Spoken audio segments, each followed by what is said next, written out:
Hello everybody and welcome to a new luck poker video. Today I'm going to play for you a 2 tables session at NL25 Zoom.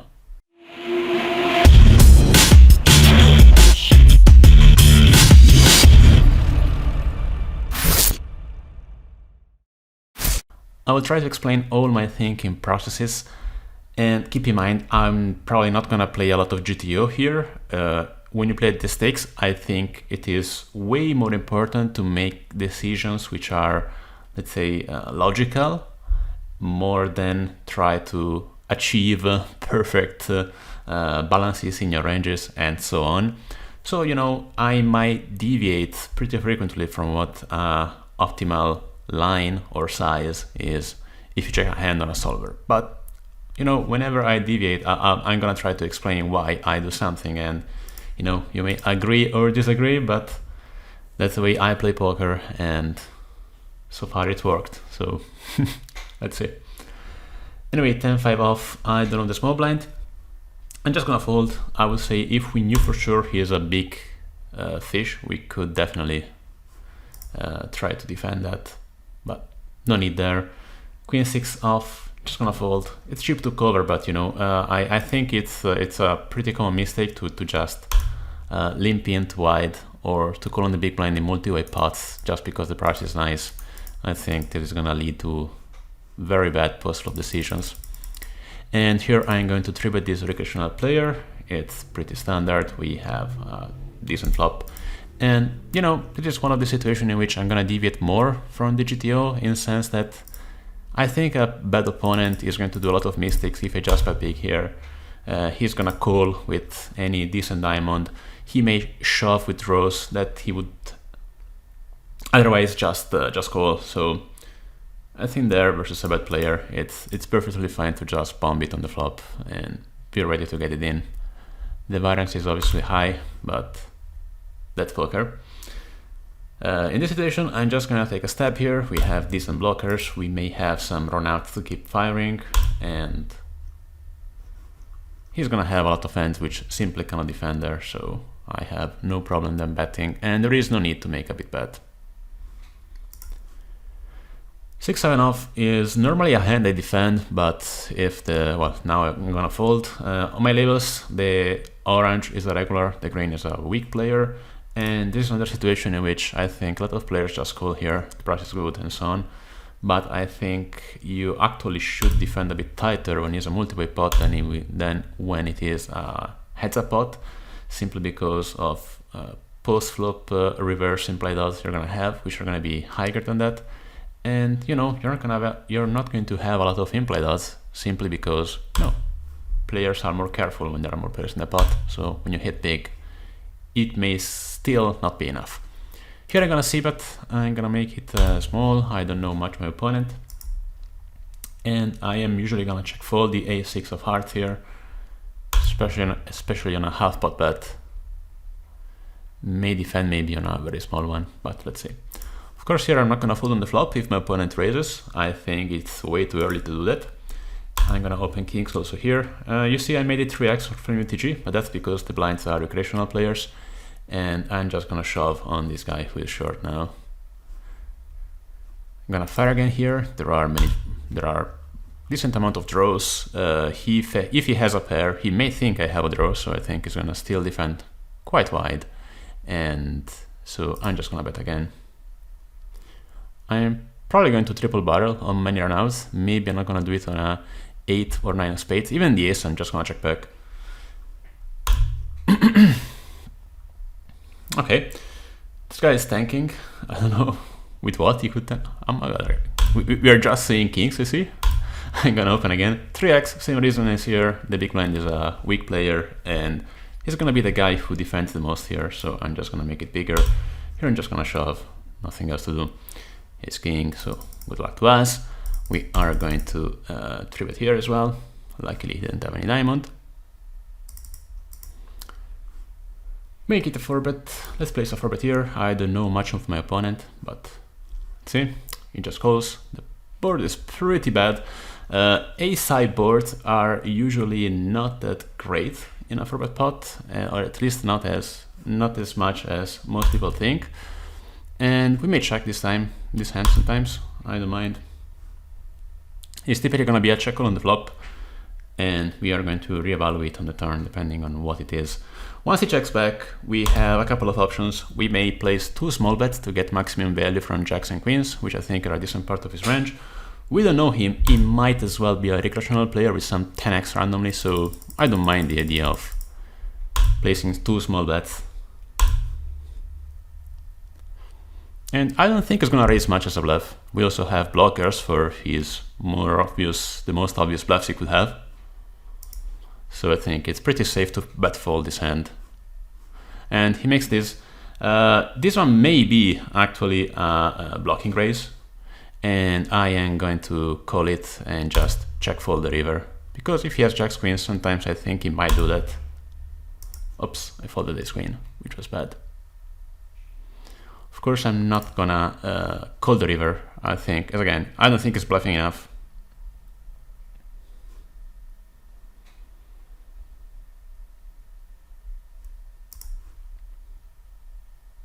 If he shoves, he probably has something really strong. But who knows? We don't know him. Maybe he's just a maniac and he just made a pretty big mistake playing this hand this way, but who knows? Here I'm gonna 3-bet. The guy is a recreational player, he's a bit short, so I can also 3-bet a bit shorter. Nice. Let's see if he really had jacks or jack or queens doing a block bet, which is something which I would expect. Pocket eights, well, a bit too tight probably, too thin, not too tight. Oh, that's a nice flop. And I am going to just bet this one. I'm gonna make very small. I mean, no, we have everything. There are some draws here. I think if I make it 5, it's gonna call with a lot of overcard as well, so I don't mind. I'm gonna build a pot later in the hand. I'm isolating very wide versus bad players. Even this is something I 3-bet in position. He dunks, that's nice. With his stacks, I have no reasons to just to raise here. I'm just gonna call, and if you want to shove the river, that's gonna be nice. Bad river because, not because of course I'm afraid he has a straight flush, just because, you know, it's gonna be, now it's gonna be easy to just raise and probably get called, but I would say I would have way more fold equity in general on that card on the river, but you know, he had a straight, so it's not going anywhere with that. On this spot with 10-9 suited, I'd say that it's okay to call. I'm not in love with calling from the small blind at all, especially at these stakes, but you know, there was a bad player calling here, a bad player on the big blind, so I think it's still profitable. I might sometimes check raise this hand if the original raiser c-bets, or even if the recreational player does bet, because you know, I think we have a double backdoor which is gonna get some fold equity. That's an interesting turn. It's interesting because I don't think, I mean, if he called me on the flop, I don't think he's ever gonna fold on this turn. What I'm gonna do here is to place a small bet. I could also check call actually with this amount of equity, maybe check raise even. We have many things we can do here, to be honest. I'm gonna check. I don't like to keep firing simply because he's simply not gonna fold enough. And the ace is tricky. I don't think he has much, so I'm just gonna shove, to be honest. I'm gonna be unlucky if he has the ace with the clubs. Wow. or if he calls me with 7-9 suited. That suck. Well, we didn't know him, so I'm gonna mark him as what I give to calling stations. I mean, it wasn't necessarily a bad call, but I think when a recreational player does that, he's probably not gonna put enough thought in it. So I think it's typically just a, you know, I don't believe you, I call. It was pretty quick as well.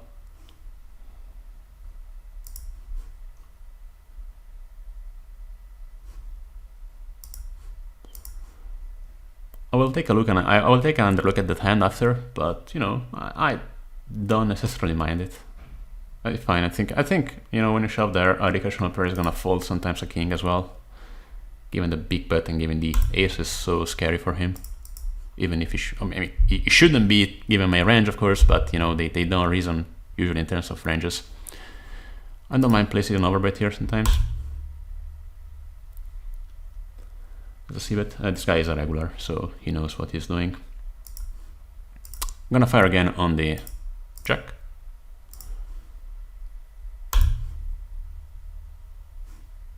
Okay.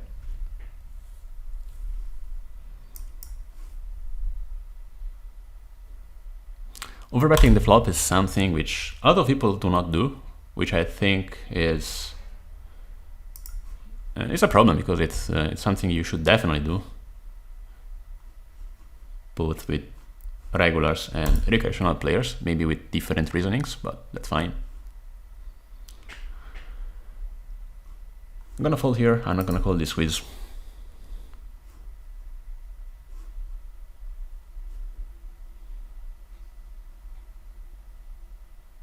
And here I'm gonna call, given the original raiser is a recreational player. We may check raise sometimes, check call as well. Check call is probably a bit more standard here, given the diamond draw. We'll bluff sometimes the river, check fold if he bets. I mean, this sizing is probably, when a recreational player bets like this, it's probably a sign of weakness. So I'm gonna raise, but it's super exploitative. May end up getting a shove in my face, but let's see. With 7 high, I'm probably gonna bluff a diamond on the river.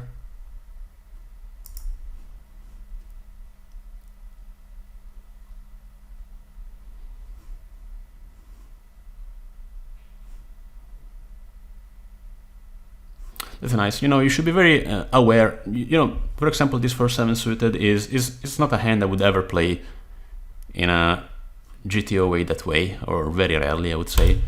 But you know, the recreational players are pretty face up with sizes, so once he bets small on the turn, I think he is weaker than he should be. And because of that, I think we should be way more aggressive than normally. And that's why those kind of lines, which looks a bit exaggerated, they work very frequently. Of course, you always look smart when it works, and you always look dumb when it doesn't, but you know, I think you shouldn't be result oriented.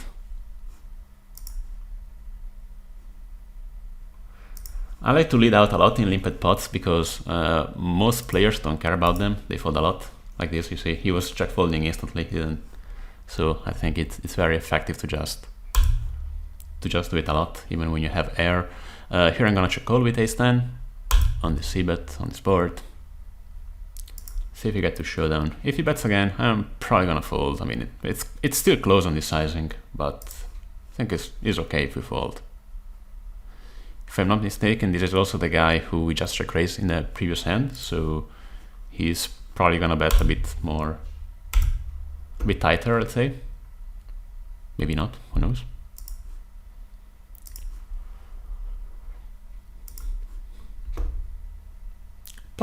Pocket sixes, we just open here. And let's see what happens. King 10 as well, we open.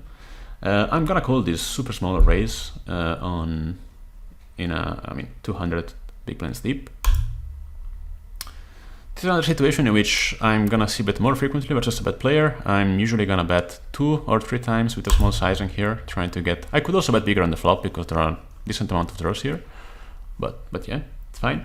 And here I'm going to call in position with my pocket sixes. The jack is pretty bad because, well, of course it's an overcard, which is bad, but also now his bluffs are going to have a pretty big amount of equity. Things like king, queen, queen 10, you know, and pocket sixes just plays bad. So if he had bet there, I just would have folded. But once he checks, I'm gonna check back. Queen of hearts is obviously pretty bad. It's pretty close here if to turn my hand into bluff or not. Probably I don't need to turn a sixes into bluff. If I had no showdown value or less, maybe I might. But I'm just gonna check here. Yeah, because we win versus this hand, which is pretty fine. Of course, if we don't beat ace king, we are a bit more prone to bet there on the river. Queen jack, I am going to 3-bet and isolate myself with the UTG, who is probably a bad player. And king queen off, let's see. I'm probably gonna 3-bet if one of the players cutoff or button opens. He's a regular, as I said, still pretty standard 3-bet, as well as with pocket aces here. He calls this flop. It's a terrible flop. It's really bad. We just have a medium hand in a situation like this. I'm gonna check on the flop and call. Checks back. I'm still gonna check, I'd say. We can sometimes bet here. It's probably mixing. With the ace of diamonds, I'm a bit more happy to check this one. If he was a recreational player, I would be happier because I think a recreational player would bet more frequently with a 10 on the flop. But this guy probably is checking, since he's a regular, he's probably checking some 10s on the flop. And I'm gonna call this bet on the river. I don't know if he's still value betting jacks or things like this, but you know, the price is pretty good and I don't think we can fold here. Okay.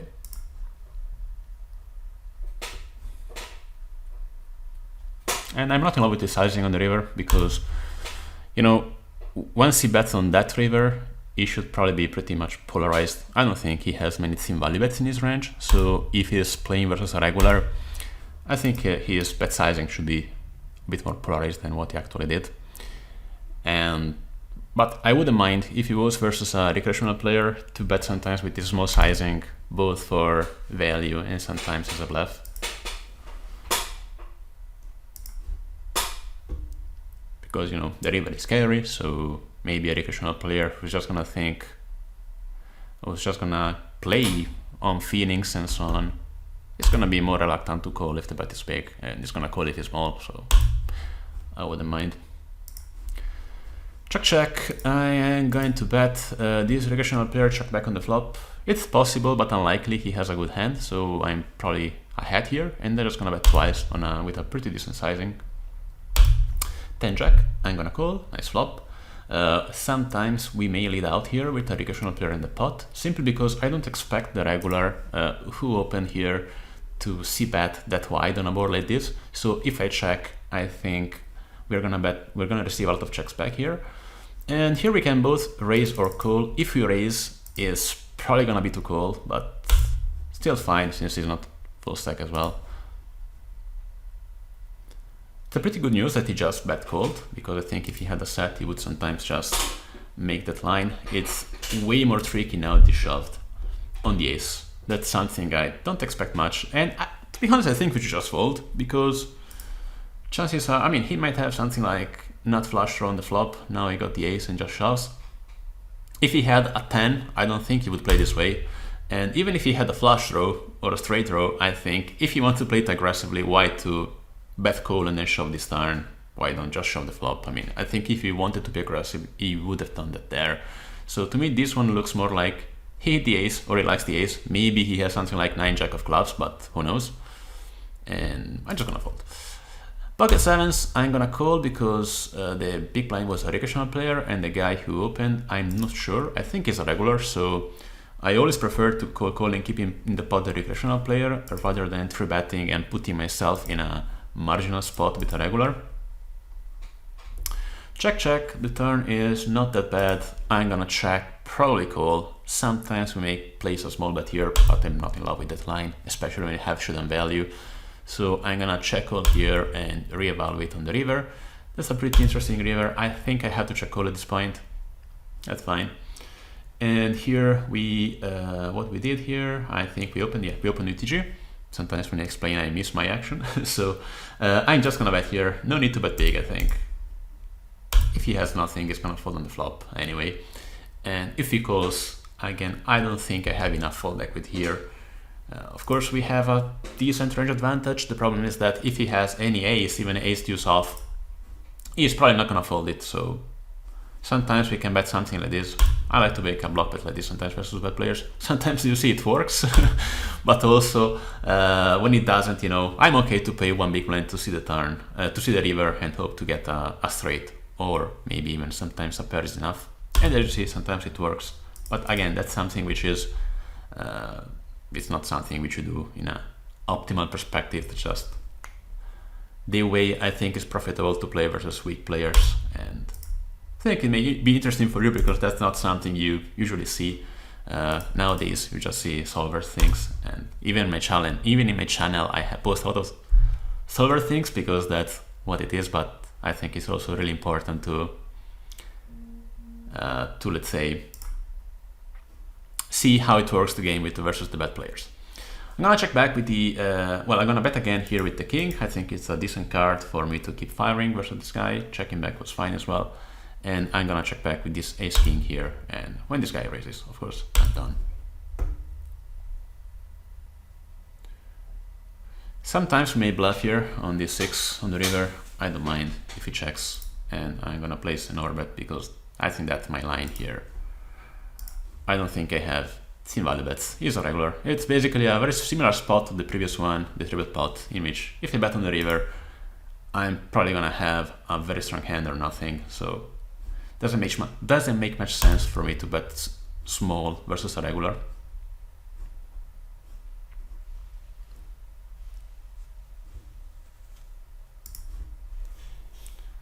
Seven, 8, I am going to call. Sometimes we may 3-bet, but this guy looks a bit tight. And on this flop, I'm just going to check fold.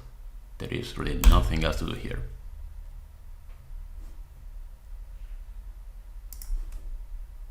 Even the sizing is super small, but you know, he's really tight. We have really nothing.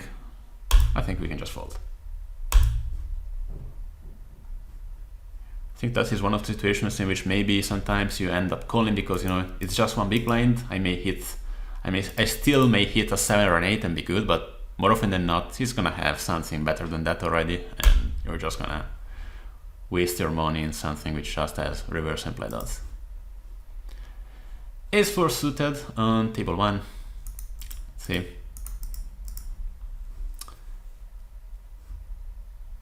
On my labels, you know, the bad players are named in green. I don't know if you know some Italian, it means bel giocatore means nice player. Of course, it's sarcastic, but people like it in streaming, so. Ace 4, this guy is a recreational player. I'm just going to bet. Versus a regular, I would check back sometimes, even if I don't expect many limps on a regular at these stakes on the small blind. Now we have Jack 9 off. I'm sometimes tempted to call when a recreational player opens here, but I think it's not a good habit, so I'm just gonna fold it.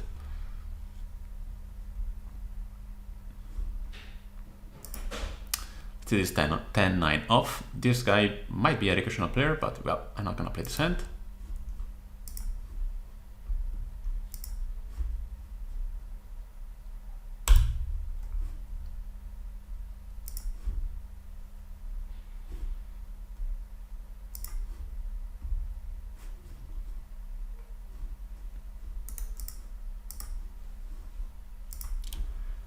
Ace 3 suited. And pocket nines. Let's see, we're probably gonna play both of them. Just a 3-bet here versus a recreational player. I'm gonna fold to a 4-bet. Usually the recreational players do not 4-bet that light, so I have really no trouble seeing 3-betting and folding, even when he shoves, of course. Of course, it's stronger when they just 4-bet than when they shove, but I think it's pretty much pointless to call pocket nines. I mean, if chances are, if we're lucky, it's a coin flip, so why to invest all that money?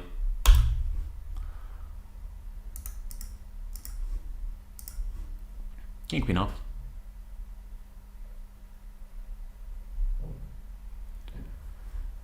I think I'm going to 3-bet if any of those players opens. Okay, squeeze in this case.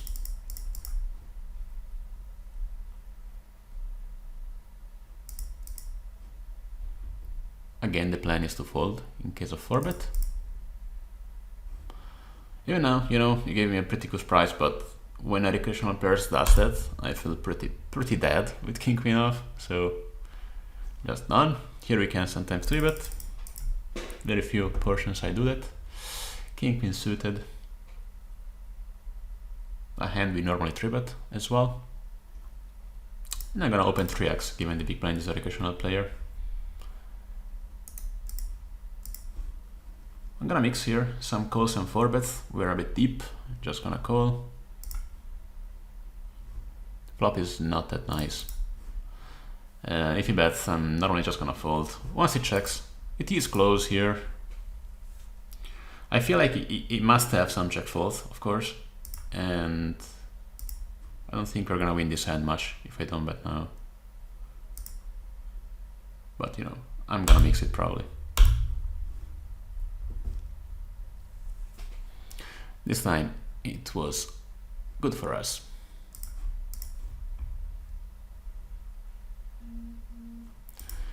Nine five off. Not gonna play this. 5-6 off. Not as well. 3-4 off. Nope. Queen 10 suited, maybe. And pocket 8, probably. Make it reacts in both tables because the big blind in both tables is a recreational player. I'm ready to call a 3-bet with Queen 10, probably with pocket 8 as well. One blind, I'm going to call one blind in position. Nice turn. He bets again, just gonna fold. And here I like the check raise, or the check raise with some guy who is short. I think is fine. When he bets this big, I feel like we can also just check call and let him shove on the turn. Doesn't matter what is the turn, I'm just gonna call.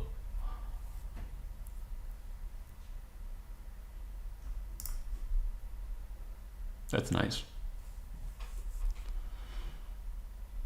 You see, if I started there by check raising on the flop, he would have just folded there, and when they're very short and there is really no need to just push the action, if they polarize their range by betting big, there is really no reason for us to raise there. If they want to bluff, just let them bluff. It would have been different, of course, if you bet like 2 or 3, like 1/3, 1/4 of the pot, because in that case, if I really want to get it in, I must place a raise somewhere. So I would say on the flop it would be fine. But yeah, you know, once he pots and he is short stack, I know I have no rush to build the pot and just let him bluff. Pocket tens, we place a 3-bet. That's a nice flop versus a recreational player. I'm gonna bet about half pot. I think it's gonna call it all ace hikes, any pair. Still gonna bet on the turn. Criticizing, this is a bet fold. If he raises, I'm just gonna fold my hand. I don't think they're bluffing enough there. And I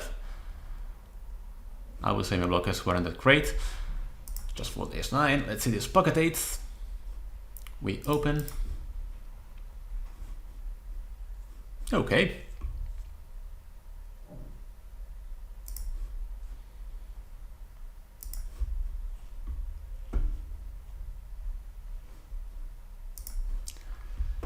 Jack 9 off.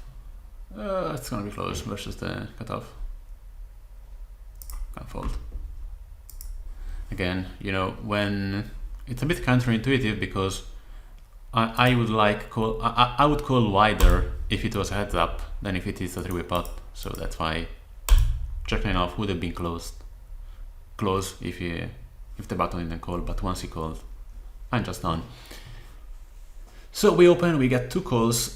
They might be 2 recreational players. The board is not super scary. I'm just gonna bet the flop. Now I have to check. The river is going to switch our equities a lot, and I do not want to build a pot anymore. Block betting was an option as well. Pretty safe check call on the turn here. And as we said, you know, now the 9. Change everything, and I'm kind of happy that they didn't bet big on the turn. Too bad he had 2 pair, but I think we could not play that hand differently. On table 2, I mean, this hand I would check versus a regular usually, but versus a recreational, I think we have more thin value to take, and he is just gonna raise less frequently, so I'm gonna bet thinner for value on the flop. Ace king, we open. Nothing unlucky, just the blinds.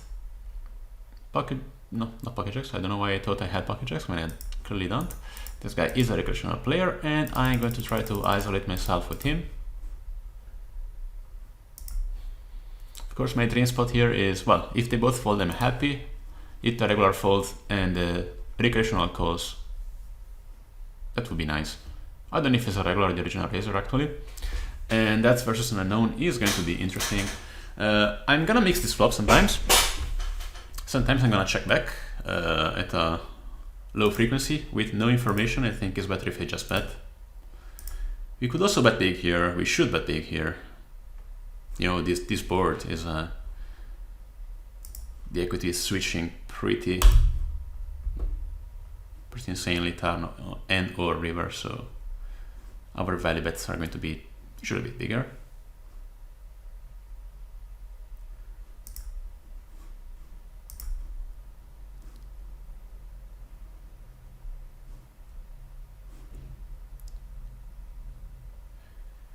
Okay, I'm gonna check call with his queen. Sometimes check raising is fine as well. Could do both lines. I really don't mind. Once he pots, just fold. Table 2, he checked back on the flop. I don't think they check back in a balanced way. This guy is pretty tight so far, but let's see. I think betting twice is pretty safe. If he raises, he was just trapping something, which I don't care. Again, attacking these kind of spots I think is really important.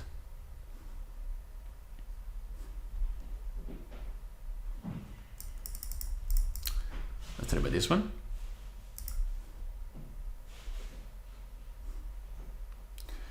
I'm gonna fold to 4-bet in case.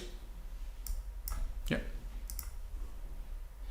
I don't have a pretty aggressive history on that guy, but also king queen off is not one of the first hands I would use to call a 4-bet. We are going to 3-bet big blind versus button recreational player.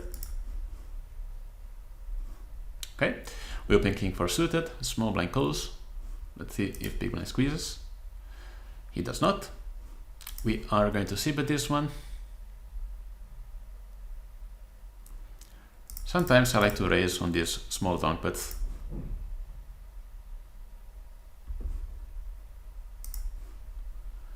And I'm gonna keep fighting on this one, obviously.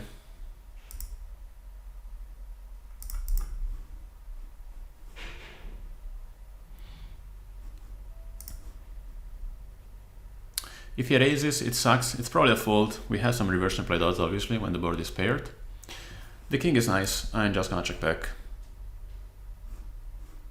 If he doesn't shove into me. If he shoves, it's just a fold. Yeah, it sucks again, but the only hands he's bluffing are things like 7-8, which, well, you know, good for him if he does.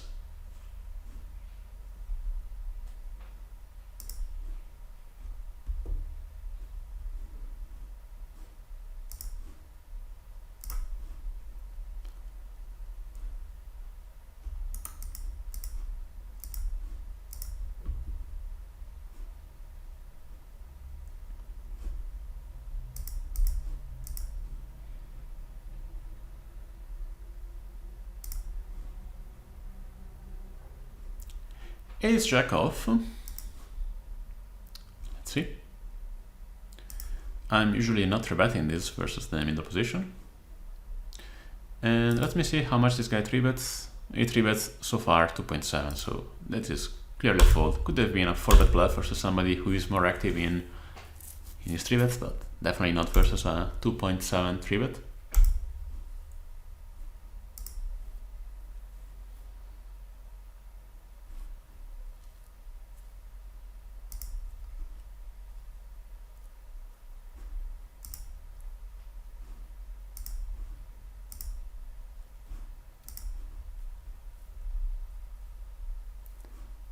Pocket jacks.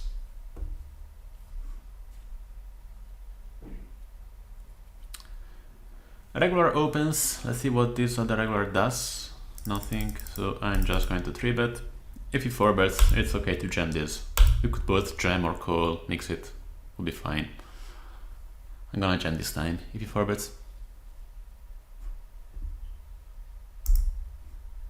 Just goes. That's a nice flop. All in all, I'm gonna bet. On this board with low cards, we can bet on the bigger side. And if he raises, shoving sometimes is fine. He just shoves. I'm gonna call. I mean, I cannot fold this hand. Sometimes it sucks because he has something strong, but he might have things like this.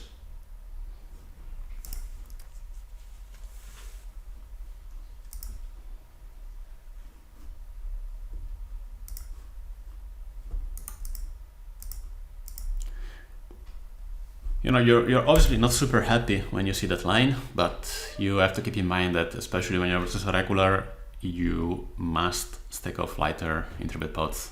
If not, they're going to run you over.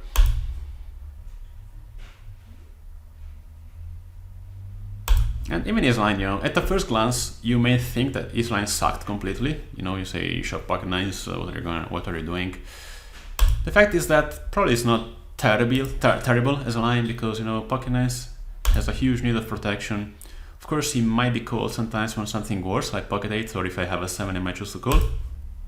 And also, if I fold, I usually fold hands which have decent equity versus him. And if I call with 2 spades and 2 overcards, he still plays pretty well. So, you know, it's not as bad as it looked like on the flop his shove.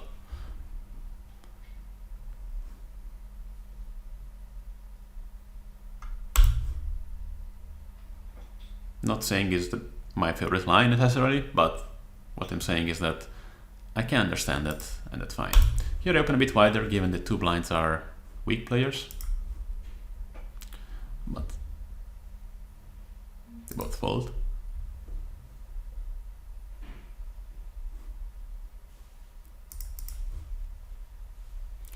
Queen 8 suited.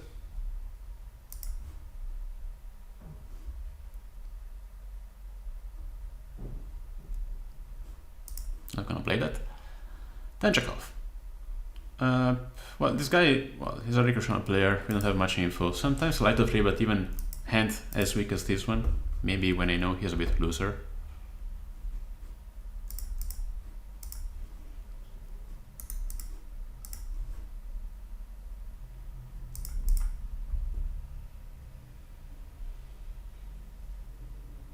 Pocket checks again. Let's see if we're as lucky.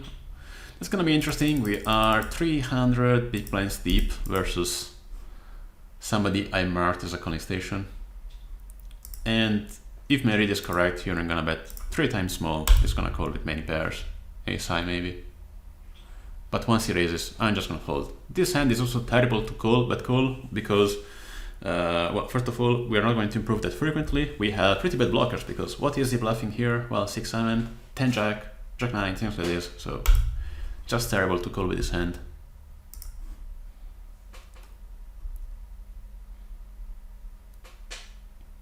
And also, we should keep in mind that recreational players are usually not that aggressive. 300 big blinds deep, they play very carefully, and you know, if they show that kind of aggression, that level of aggression, you should be on it.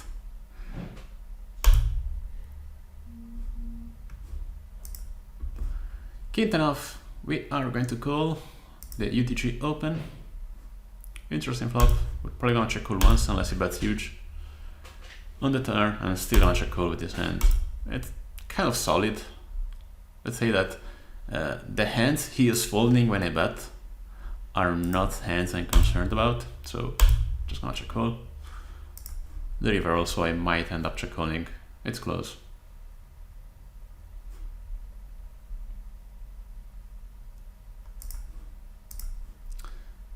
Yeah, okay. Table 2, I'm gonna check and fold and check on the river. Maybe I win a showdown. No, hit a 2. So open king jack suited.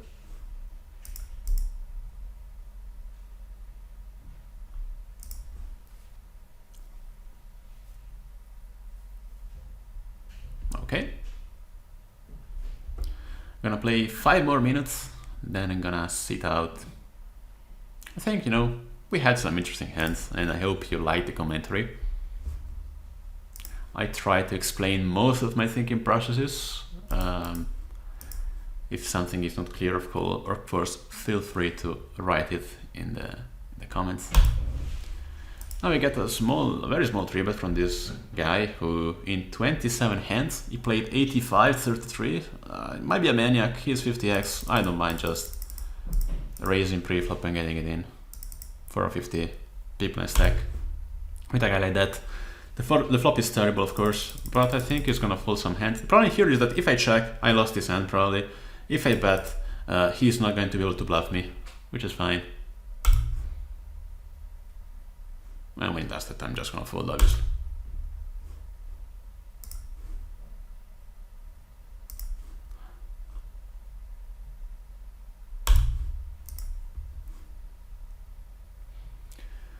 Ace-8 is good on the right.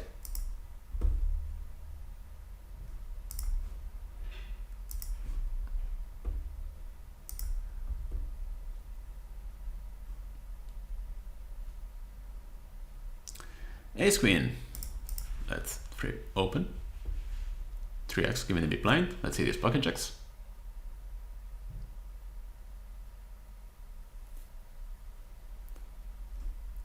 Let's 3-bet. We are going to call a 4-bet in case the original raiser 4-bets. Now this pot sucks. I have to call. I'm not very happy, but I have to call. And if the... No, it's very difficult for me to save myself. Sometimes here we may and should 4-bet. As a bluff, of course. And that's fine. Literally no info on the guy who made the 4-bet, if not that he is a recreational player. I'm going to bet call with him. This is a bet call if the original raiser folds, but that's nice.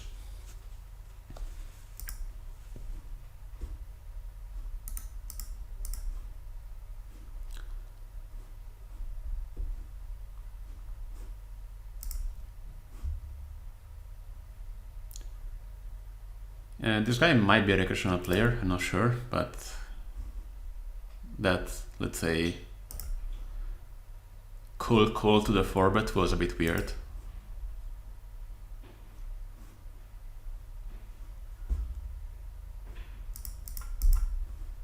Pocket fours. Let's see. This guy is on it actually. He's not an average recreational player.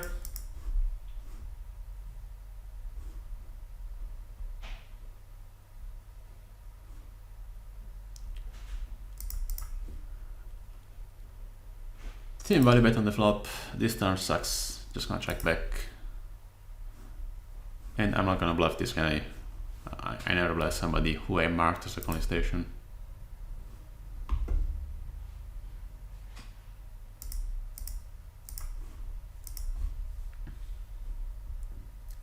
Okay, I'm gonna sit up next big blind.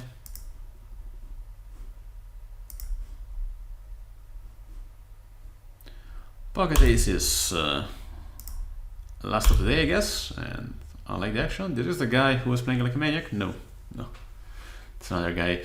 You know, he is so short, I don't mind just calling here, because if he's bluffing here and I shove, he's just gonna fold. If I call, you know, he's so short, there are not going to be that many troubles in getting it in post-flop, so I wouldn't waste that. And here we can just check shove. Now I shove because, you know, now there are some turns or rivers which will freeze the action, and he's probably gonna call with a lot of hands here on this board, so I don't mind just check shoving.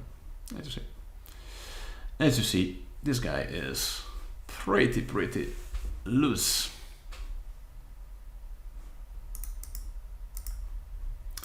Ace queen, let's open.